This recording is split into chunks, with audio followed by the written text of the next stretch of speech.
Hey folks, welcome back. It's Nish here. I am back from a really long summer break. And turns out what was the end of season one of the Creative Ops podcast, gearing up for season two, new episodes with a whole range of amazing guests starting to drop in the first week of September. I'll give you a rundown in a few minutes here. My summer break has been fantastic. As I usually do each summer, spent a couple of weeks in Europe. This year we did Paris, both going and coming, and in between did Ireland and London. Ireland was awesome, first time I've ever been. I also got to catch up with Mark Brady from HubSpot in person when I was in Dublin for a couple of days. And thanks very much to Denise Neary, another member of the creative operations community who I've known for years and has become a dear friend. She's also based in Ireland. And while we didn't get to see each other in person due to scheduling, but she gave me a whole bunch of great tips of things to do, especially while going around the Ring of Kerry. So thanks very much for that. And London caught up with a few creative operations folks while I was there for my aunt's 100th birthday. Paris, no creative operations people there. But if you are there and you are listening, please DM me and let me know because I will be back through maybe a little bit later this year and would love to sync up. And especially if you're in London and want to catch up on my next time through, also let me know. Would love to meet in person over a pint or a cup of coffee at Nero or another one of the amazing coffee shops that are all throughout London now. All right. And the thing I always notice about Europe when I'm there, as I mentioned, it's sort of an annual trip for me now. Last year was Paris again, and Italy last year, which I absolutely adore and hope to spend a year or two there at some point. But it's it always leaves me thinking about like the system creates the conditions for the results that come, and in hindsight if you actually take some time to think about what is the system designed for, the results are obvious. And I see this in Europe versus North America. So I spent half the year in Canada and half the year in the United States. And in North America, as a society, we really prioritize um, economic growth, like gathering material things and monetary accumulation. And that really shows up in the results. When you compare our economy, especially the American economy, it's grown so much faster than the European economy over the last 10 years. And in the EU, Europe, and I know this is a gross oversimplification and sort of cliched because everyone talks about, oh, the food is amazing. And people really sort of, prioritize other things. And what I think it is that their system is really designed for quality of life. And for them, while their economy, their economic growth has been lagging, especially over the last 10 years, their life expectancy has been outpacing ours. And that got me thinking about like creative operations because of course everything I see, consume, do has some way somehow usually ties back to creative operations. And it's got me thinking about this idea of creative operations as a living system. And that actually came up in a conversation I was having with Brianne Gallagher from Wayfair after I got back from Europe. And so creative operations is a living system. And I know I've been asking on every episode, what's your definition of creative operations? And there's been a few that have been posted on LinkedIn that have gotten quite a bit of feedback over the last little bit. And the definitions on the episodes have been good. A lot of it really comes back to sort of getting rid of the friction so that creatives can do the work that they're great at doing. Some of the things I've seen on LinkedIn have been more rooted in a lot of the tactical descriptions of what the job entails, like resource management and process optimization and things like that. All true, all accurate, but I I've got this thing circling around in my head, and Brienne and I started to touch on it. I think we're going to dive deep into it because recording an episode with her in the next week or two of this idea of creative operations as a living system, and what is that system designed to produce?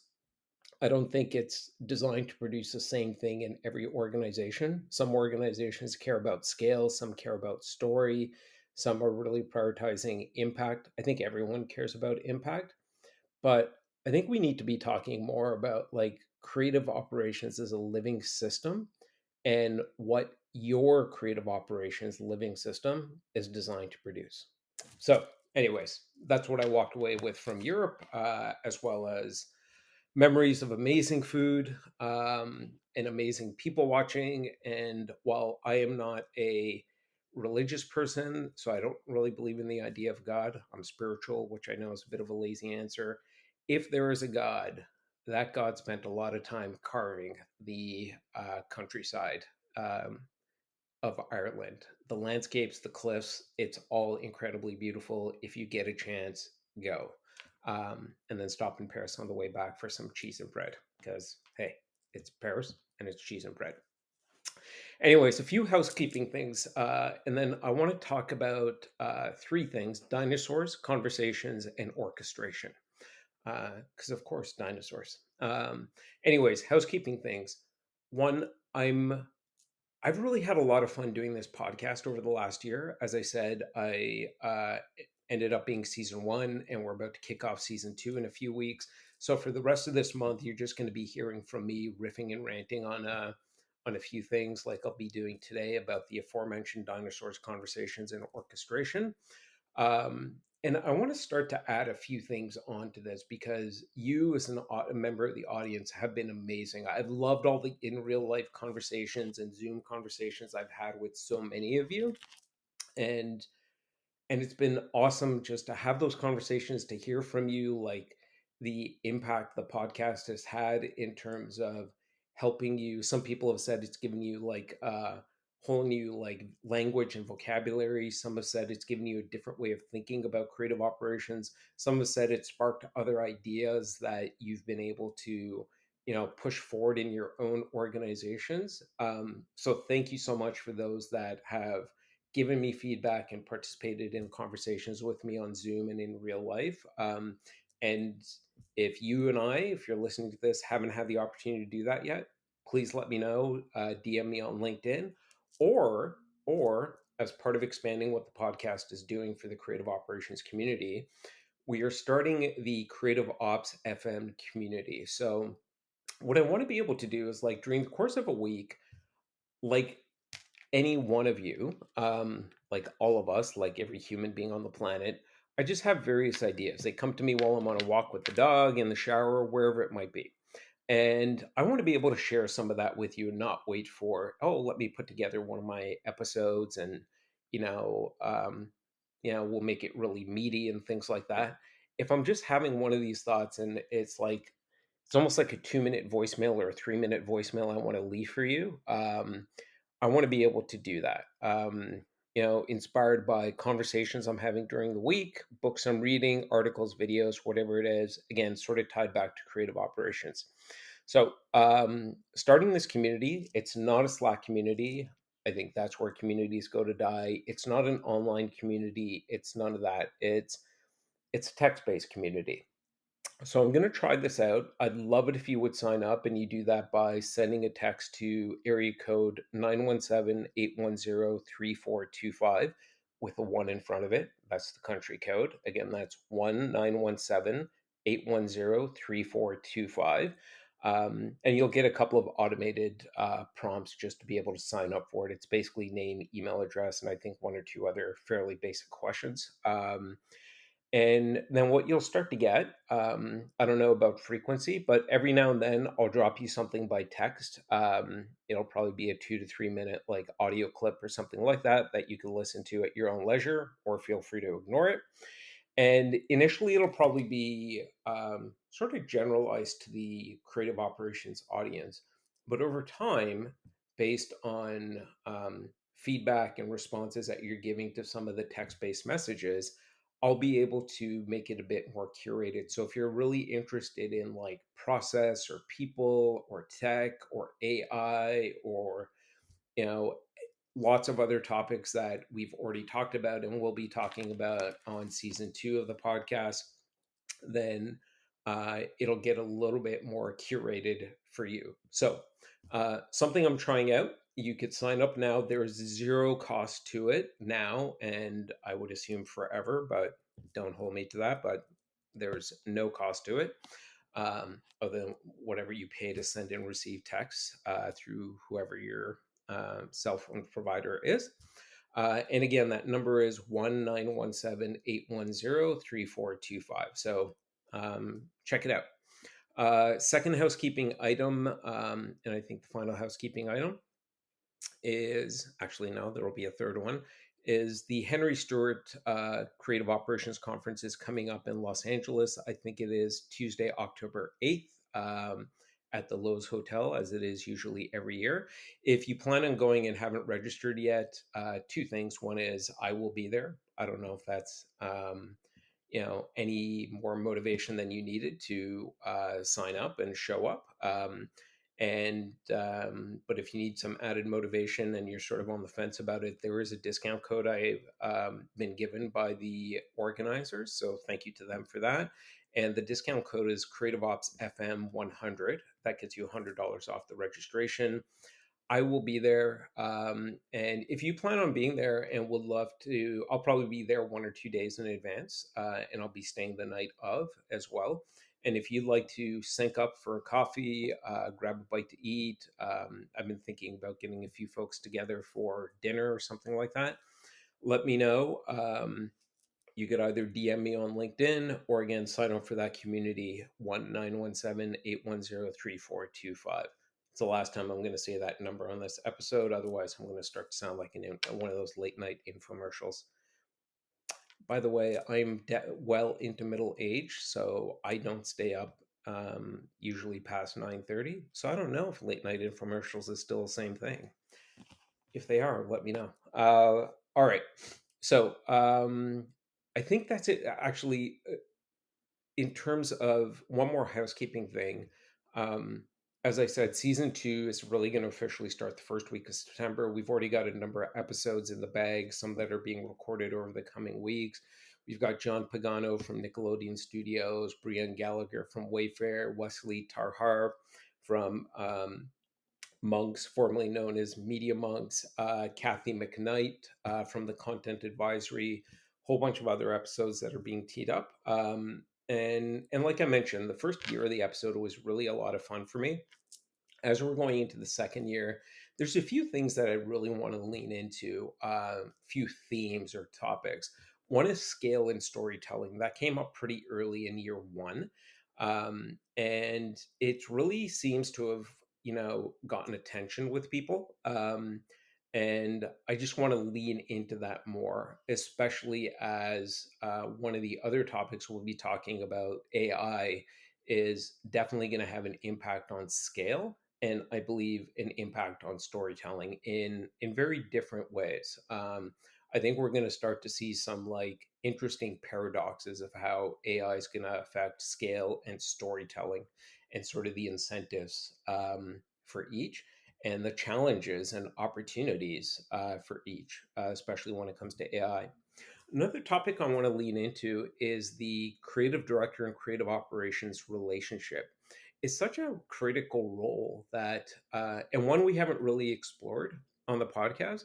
So we're currently lining up a few of these tandems. And if you are a part of one of these dynamic duos and would like to talk about, what that relationship looks like and sort of the road you've traveled, where you are, and where you think you're going moving forward in terms of that creative director, creative operations relationship, please do reach out to me. I'd love to talk to you and maybe get you and your creative director, or if you're a creative director, get you and your creative operations counterpart on a future episode. So I think that's going to be something we're trying to package up as a mini series. And I think related to that is another topic. Last year, we started to talk about where does creative operations belong on the org chart. That generated a lot of conversation, a lot of DMs came out of that one. And I think as we start to lean more heavily into another topic, which is what is the future of creative operations, going back to that notion of like, where does it belong on the org chart? But I think more so, let's broaden the discussion to talk about like, what is creative operations role, not just with the creative director, but with marketing operations, revenue operations, and other parts of the organization? Because I think there's something very interesting happening um, in organizations, and AI is definitely a heavy influence here. And I think org charts are going to start to need to start to look different in the coming months and years. And we'll talk more about that.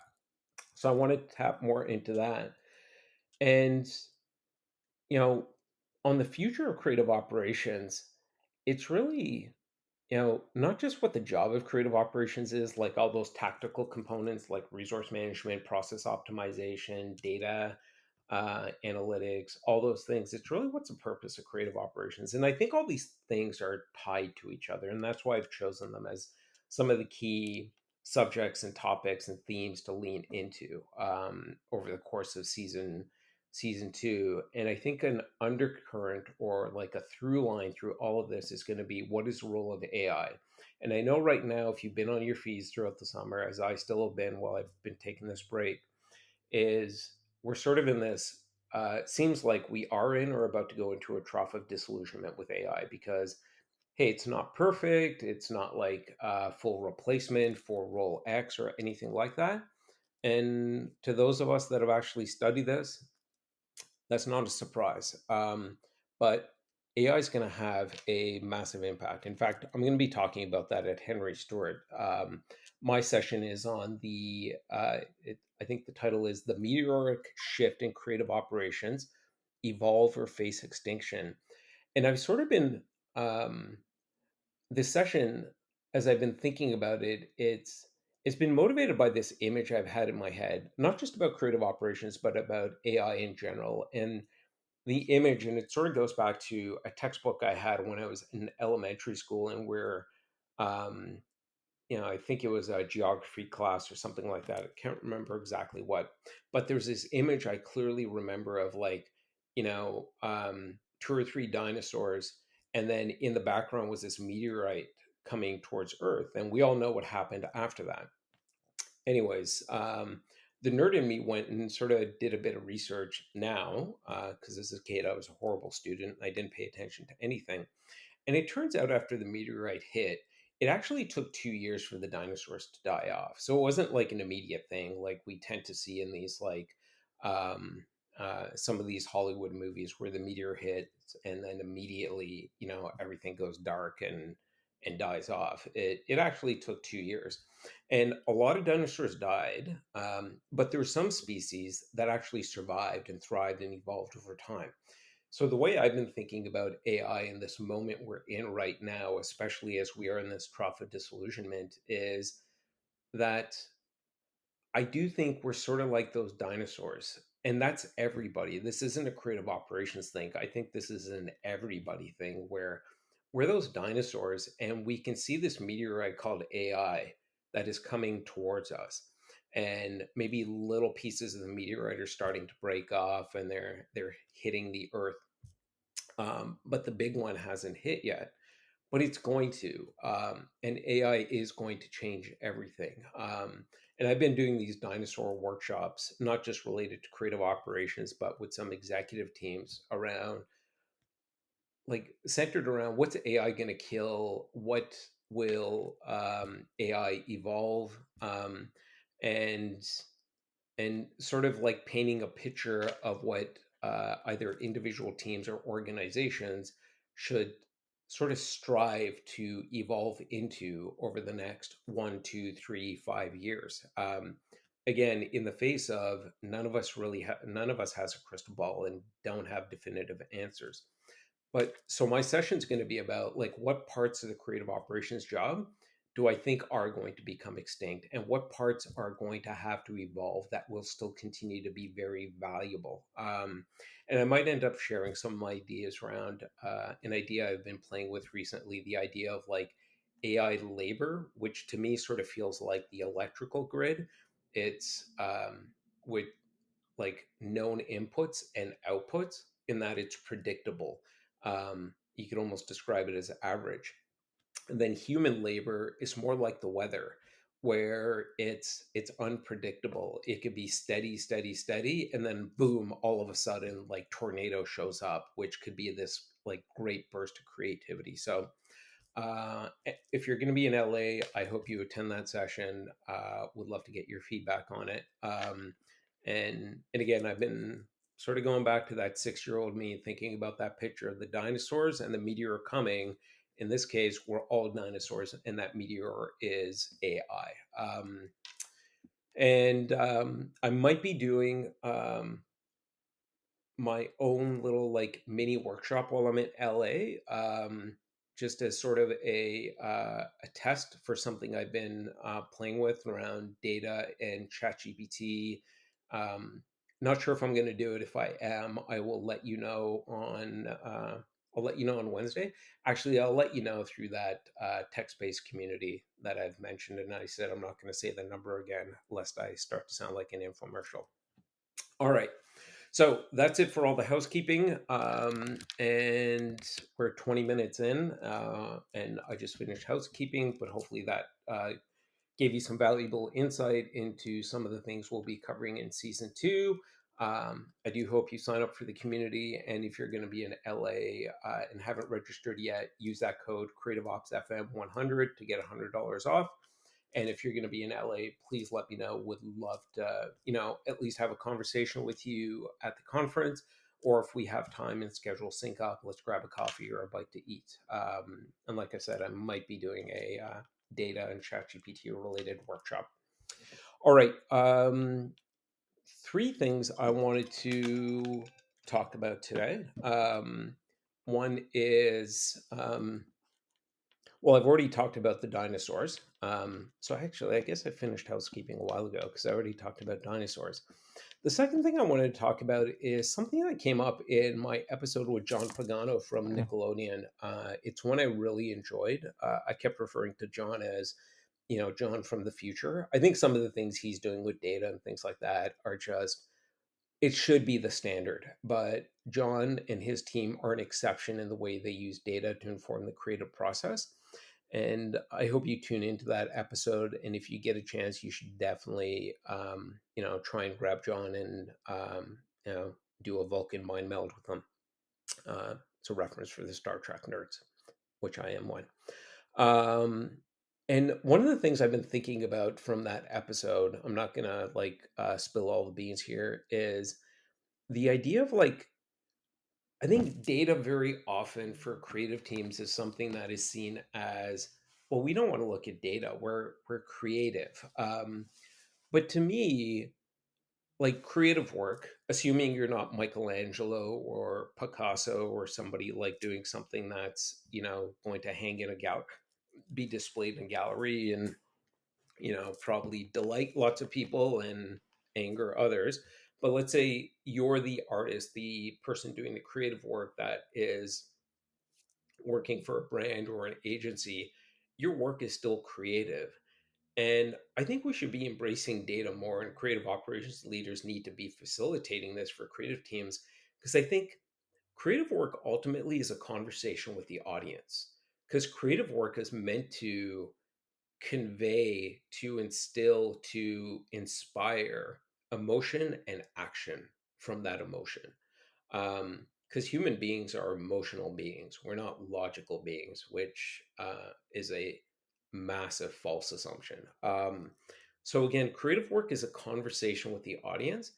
And in the absence of being able to have the audience in the room with you and being able to see how they're reacting to something and how they might be acting on those emotions, data enables that conversation to still happen. I think for storytelling, again, I'm going back to scale and storytelling.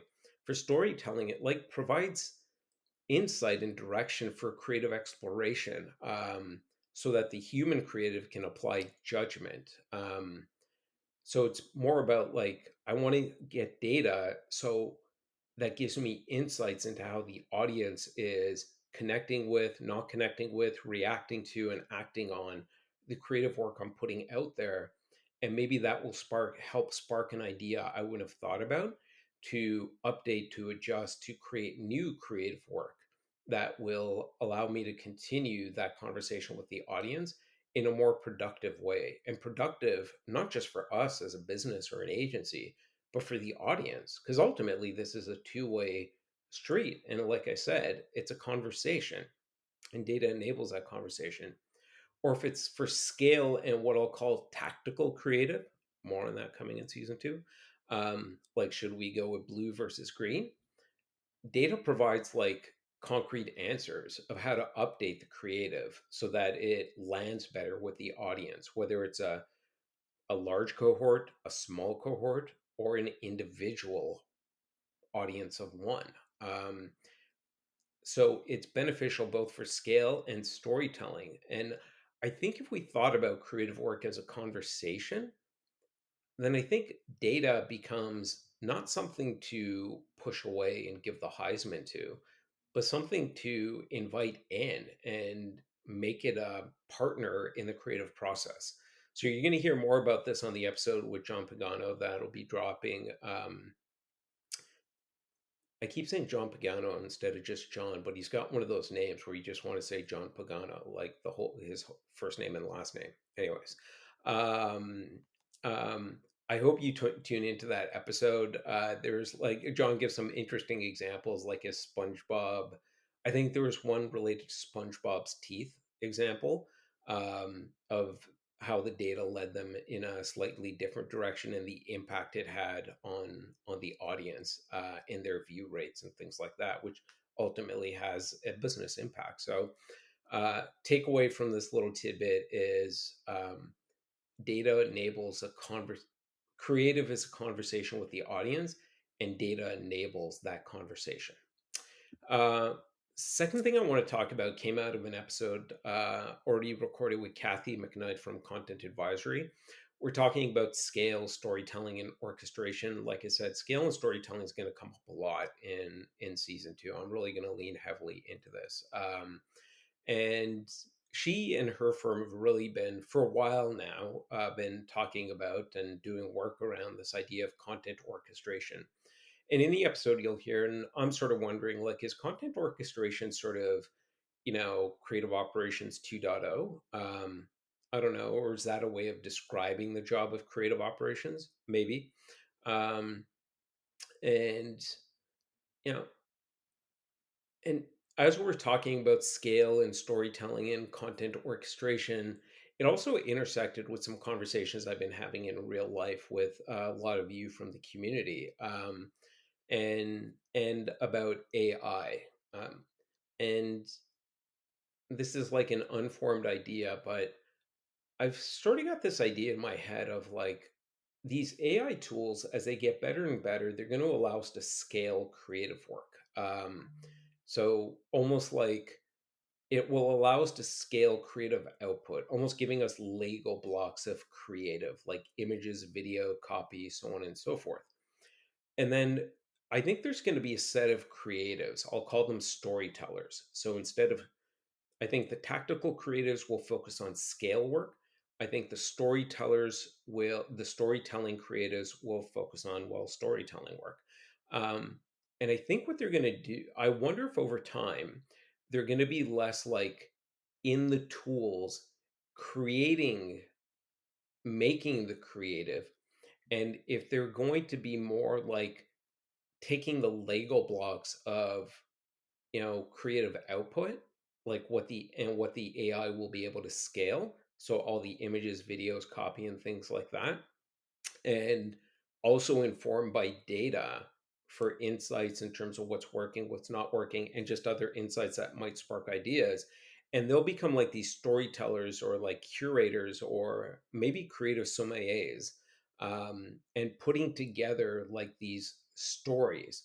And a story could be a landing page, it could be a multi part video series, a multi part email campaign, it could be any of those things, but they're going to be more like putting the Lego blocks of images, videos, copy together. And those Lego blocks will be scaled with these increasingly smarter and smarter AI tools. So I'm sort of thinking about that. And I think what sort of got me there was the conversation with John Pagano about data. It was Kathy's insights and just sort of her framework around content orchestration, and spending a lot of time with AI companies and sort of seeing what's real and what's not real in terms of scaling content. Um, and and now I've sort of got this idea in my head of like, a creative storyteller down the road. Are they almost like Keanu Reeves in The Matrix? So this is like Neo, the creative storyteller, and there's like this matrix of like all these Lego blocks of Lego creative blocks, images, videos, copies, etc. And you, Neo, the creative storytellers, like picking them out of the air and putting together like a story that's going to resonate and land with the audience. And then data is like being streamed in to tell you what's landing, what's not landing. Maybe there's an insight of like that sparks an idea of how you're going to like, change that story. So I've used a whole bunch of analogies in here. Like we've got Lego, we've got Neo from the Matrix. We've got Lego blocks. I don't know where this is going, but I'm really intrigued by this idea. And if you are, I'd love to talk to you about it. So that's it for today. You know, sorry for the radio silence during summer break, but turns out, we did a season one. We didn't do it on purpose, but we ended up doing a season one, and now we're gearing up for season two. Like I said, the rest of the month, you're just going to be hearing from my voice, either through the podcast feed, or if you sign up for that community, you'll be hearing it there.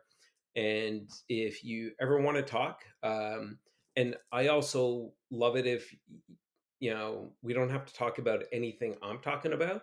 If you've got a challenge or just an idea you want to riff on, let me know. I've done a bunch of like creative brief teardowns with teams over the last few months where we've sort of walked through them, and I've done my polite Canadian Simon Cowell routine on them.